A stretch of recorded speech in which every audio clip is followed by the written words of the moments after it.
По данным The Wall Street Journal, в 2015 году, спустя 6 лет после смерти поп-короля, за ранчо просили $100 миллионов, к 2017 цена упала до $67 миллионов, после чего риэлторское агентство Compass вообще сняло его с продажи.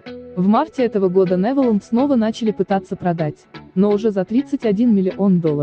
Такое резкое обесценивание ранчо вызвано обвинениями Майкла Джексона в растлении малолетних и выход скандального фильма «Покидая Неверленд».